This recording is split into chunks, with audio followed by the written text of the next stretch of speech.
Media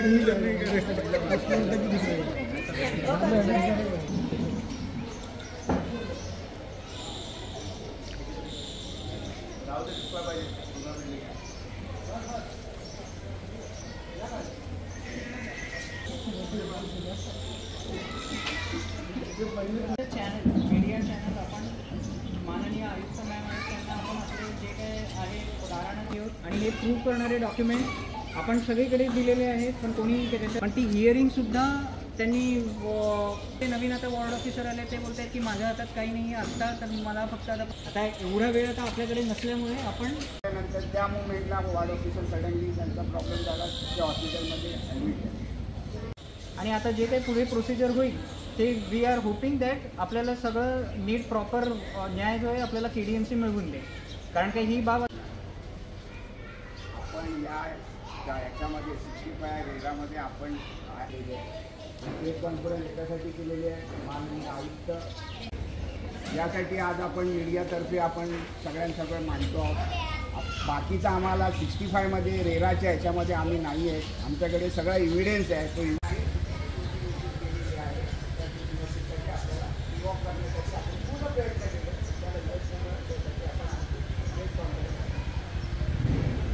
आताचं जे 65 बिल्डिंगचं जे प्रकरण चालू आहे रेराचं, त्या बिल्डिंगमध्ये त्या प्रकरणामध्ये स्वराज प्लाझा ही बिल्डिंग आहे, पण ह्यांचा सर्वे नंबर स्वराज रेसिडेन्सीचा 22/9चा सर्वे नंबर त्याच्यामध्ये वापरला गेल्यामुळे ह्यांना नोटीस आलेली आहे KDMC कडून डिमॉलिशनची. आता ह्या बाबतीमध्ये आम्ही KDMCचे माननीय आयुक्त मॅम, त्याच्यानंतर टाउन प्लॅनिंग डिपार्टमेंट आणि KDMC ई वॉर्ड यांना सगळ्यांना आम्ही पूर्णपणे पत्रव्यवहार सगळा केलेला आहे. पण काय झालेलं आहे की टाउन प्लॅनिंग डिपार्टमेंटचं हे म्हणणं होतं की जी काय चुकीची जी काही नोटीस गेलेली आहे ही KDMCच्या ई वॉर्ड ऑफिसमधून गेलेली आहे, म्हणून त्यांनी ती रेक्टिफाय करायला पाहिजे. पण KDMC ई वॉर्ड ऑफिस हे रेक्टिफाय करायला नाहीये तयार. आता ह्याच्यामध्ये आम्ही सगळं इन डिटेल स्टडी केलं. काय झालेलं आहे की जे काय रेराचे रेजिस्ट्रेशनचे फॉर्म्स येतात, तो फॉर्म नंबर C जो आहे हा सर्वे नंबर, ह्याच्यामध्ये फक्त सर्वे नंबर हा मेन्शन केलेला गेला असतो आणि प्रोजेक्ट नेम मेन्शन केलं गेलं असतं. तर प्रमोटरचं नेम आणि प्रोजेक्ट नेम हे श्री बिल्डर्स अँड डेव्हलपर्स असल्यामुळे आणि सर्वे नंबर 22/9 असल्यामुळे ह्यांना ती विदाऊट स्क्रुटिनी डायरेक्टली नोटीस केली गेली आहे. जे काही आपले ऍप्लिकेशन्स असतात त्यांनी आतमध्ये बहुतेक त्यांनी ऍप्लिकेशन आतमधला स्क्रुटनाइज केला नाहीये.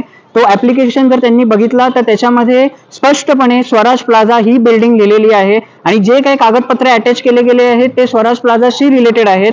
स्वराज रेसिडेन्सीचा याच्यामध्ये काहीही संबंध नाहीये. फक्त आमचं हे म्हणणं आहे की आमची बिल्डिंग 65 मध्ये येत नाहीये म्हणून आमचं नाव त्याच्यामधून काढून टाकावं, ही फक्त आमची एक विनवणी आहे. हे कागदपत्र वापरले गेलेत हे स्वराज प्लाझाचे डेव्हलपर्स जे कोणी आहेत, जे काही major Shri builders and developers Somnath Jadhav म्हणून आहेत, त्यांनी त्यांचं नाव ह्याच्यामध्ये आहे. आणि जे काय आहेत, जे काही प्लॅन पण आहेत, प्लॅन पण स्वराज रेसिडेन्सीशी मॅच होत नाहीये. तुम्ही कुठल्या अधिकाऱ्यांना भेटले, त्यांनी काय उत्तर? आम्ही सर्वप्रथम टाउन प्लॅनिंग डिपार्टमेंटमध्ये नगर रचनाकार घुटे सर असतील त्यांना पण भेटलो. त्याच्यानंतर सहाय्यक संचालक टेंगळे सर असतील त्यांना पण भेटलो.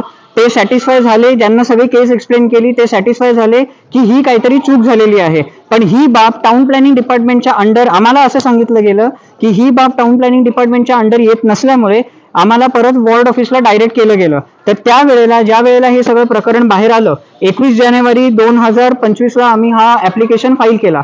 आता या वेळेला जेव्हा हे प्रकरण बाहेर आलं तेव्हा आम्ही कंटिन्युअस फॉलोअप घेतला.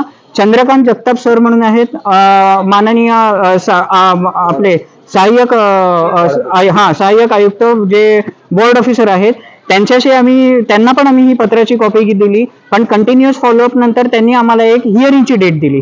आता हिअरिंगची डेटच्या दिवशी 11 फेब्रुवारीला त्यांनी हिअरिंगची डेट लावली होती, पण अनफॉर्च्युनेटली त्यांची तब्येत बिघडल्यामुळे ते हिअरिंग पुढे होऊ शकली नाही. आता जे नवीन वॉर्ड ऑफिसर आले आहेत त्यांना पण आम्ही तेच सांगितलं की आधीची जी हिअरिंग पेंडिंग आहे ती तुम्ही कंटिन्यू करा. तर त्यांचं म्हणणं आहे की आम्हाला पूर्ण फाईल बघावी लागेल, सगळं करावं लागेल, त्याच्यानंतरच ते पुढे जाऊ शकतील. आणि ही नोटीस बद्दल काय, हे जे आम्ही डॉक्युमेंट्स दिले त्याबद्दल काय ऍक्शन घ्यावी किंवा काय हे बघावं त्यांनी, काय म्हणतात त्याला, जे काही रेफरन्स आहे, जे काही आम्ही गाऱ्हाणं मांडले ह्याच्यामध्ये ते टाउन प्लॅनिंग डिपार्टमेंटने डायरेक्ट केले एका नोटीस थ्रू वॉर्ड ऑफिसला. सो हे सगळं जे प्रकरण आहे, ही जी नोटीस त्यांनी पाठवली आहे वॉर्ड ऑफिसनी, त्यांनी फक्त ती रिवोक करावी आणि आमचं नाव 65 मधून काढून टाकावं, आमची एवढी फक्त इच्छा आहे. माझं नाव सस्मित चिटणीस, मी वास्तुविशारद आहे. ज्यावेळी माझ्याकडे हे प्रकरण आलं त्यावेळी या प्रकरणाची मी शहानिशा केली, तर त्यामध्ये काही त्रुटी ज्या मला आढळल्या, त्या त्रुटी पहिल्या अशा आढळल्या की या संस्थेचे जे डेव्हलपर्स आहेत श्री सोमनाथ जाधव यांनी जे काही डॉक्युमेंट्स या ठिकाणी रजिस्ट्रेशन करण्यासाठी जे काही वापरलेले आहेत ते त्यांच्या ह्याच्या संस्थेचे म्हणजे स्वराज रेसिडेन्सी नसून ते स्वराज प्लाझाचे आहेत.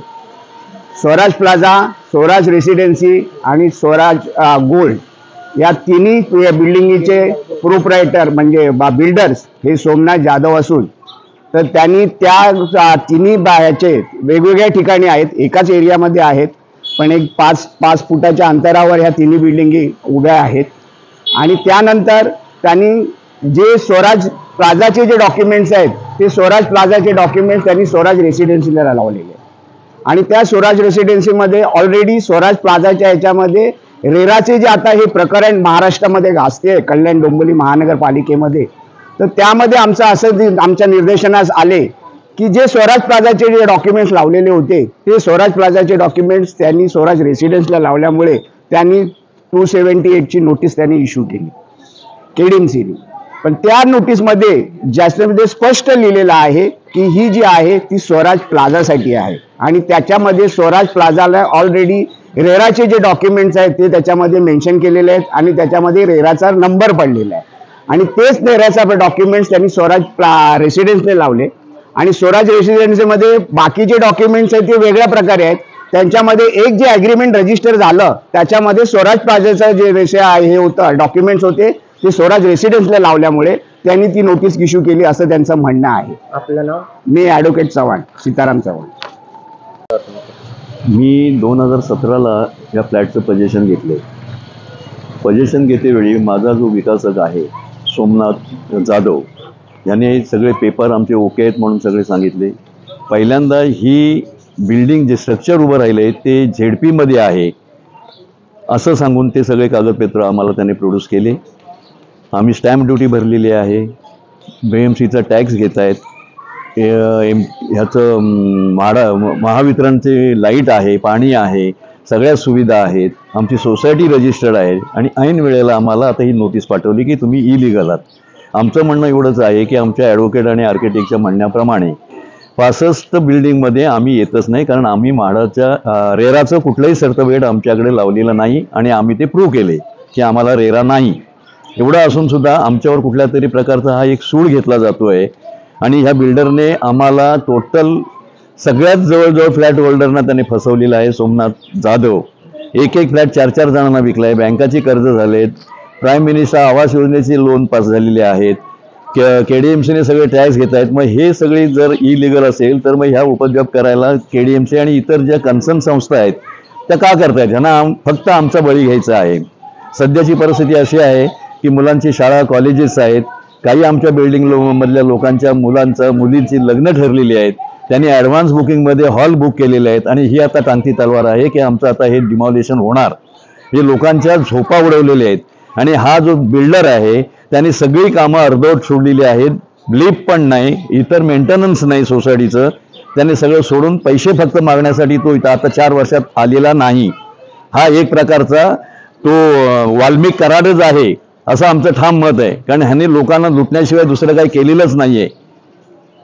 ही असं आता इथल्या लोकांची एक ठाम भूमिका आहे आणि आता नाहक बळे आम्ही KDMCच्यामुळे जातोय. KDMC आमच्या कुठल्याही पेपरला ॲक्सेप्ट करायला मागत नाही. हा गेला, तो रजेवर आहे, हा याचं ऑपरेशन झालं आहे, अशा प्रकारच्या सगळ्या स्टेटमेंट देत आहेत आणि आम्हाला वाऱ्यावर सोडल्यासारखं झालेलं आहे. आज आमची म्हणजे ना घरका ना घाटका अशी परिस्थिती आहे.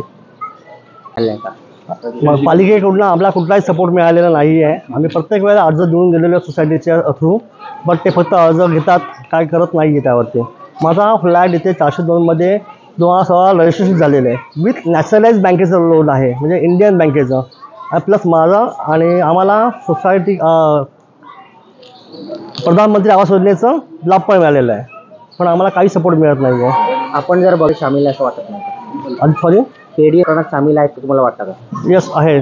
त्यांचा आपस म्हणजे एक पॉलिटिशियन आणि जे आहे केडीचे अधिकारी यांची मिलीभगत करून यांनी बिल्डिंग डेव्हलप केलेली आहे आणि लोकांना विकलेले आहेत. लोकांचं अक्षरशः लोकांना फसवले गेलेले आहेत. हम 9 साल से ये बिल्डिंग में रह रहे हैं। 2015 में मेरा रजिस्ट्रेशन हुआ है और वो टाइम पे सब जेडपी का प्रोजेक्ट है, सब प्लानिंग वगैरह पास हुआ ही था, सब क्लियर था। लेकिन सडनली हम लोग को अभी नोटिस आता है कि ये जो है हमारे PIL में आता है, जो संदीप पाटिल ने PIL फाइल किया था उसके अगेंस्ट में हमको नोटिस आया है, जो रेरा रजिस्टर प्रोजेक्ट के लिए। लेकिन हमारा तो रेरा में आता ही नहीं है। 2017 में रेरा आ गया और हमारा प्रोजेक्ट जो है 2015 का है, लेकिन रेरा कैसे हमको एप्लीकेबल है? वही हम लोग खाली वो रिवोक करने के लिए नोटिस के लिए एप्लीकेशन किया है, लेकिन वो वहाँ से KDMC से हमको कोई सपोर्ट नहीं मिल रहा है। माझं नाव स्नेहा शिंदे आहे। आम्ही RTA डॉक्युमेंट दाखल केलेलं आहे KDMCमध्ये, बट 1.5 महिना झाला आम्हाला अजून त्याच्यामध्ये काही रिव्हर्ट आलेला नाही आहे। रोज फॉलोअप होतं आहे, लोक इकडनं जात आहेत, ज्या दिवशी बोलवतात त्या दिवशी लोक ऑफिसला सुट्ट्या मारून जात आहेत। प्लस KDMCकडे आम्ही बाकीचे व्यवहार केले त्याच्याबद्दल पण काही रिव्हर्ट येत नाही आहे।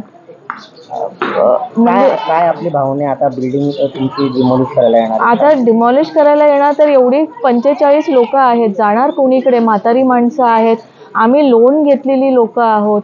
आता बँकेकडे जातो तर म्हणतात तुम्ही गृह फायनान्सकडून घेतलं, जर गृह फायनान्सकडून ती लोन बंधनकडे गेलेत तर आता आम्ही बँकेंना बँके आम्हाला काय उत्तर देणार आहे?